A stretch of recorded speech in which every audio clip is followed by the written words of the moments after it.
It's linguistics, language and human interpersonal communication, where phrasing is just the way where we pause between the sentence, like where there's a pause. We pause between the sentence. That has to do with the whole phonological features of linguistics.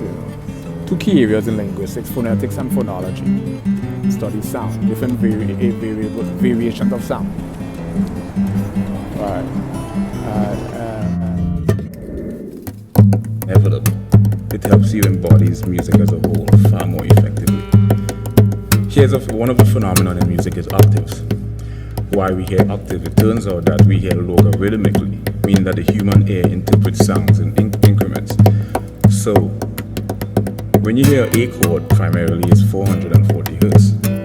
That is the number of waves that occurs per cycle. Hertz was actually named after a person. When you double the frequencies, 440 hertz, you get 880. So you have, But I didn't have, right, I mean, down.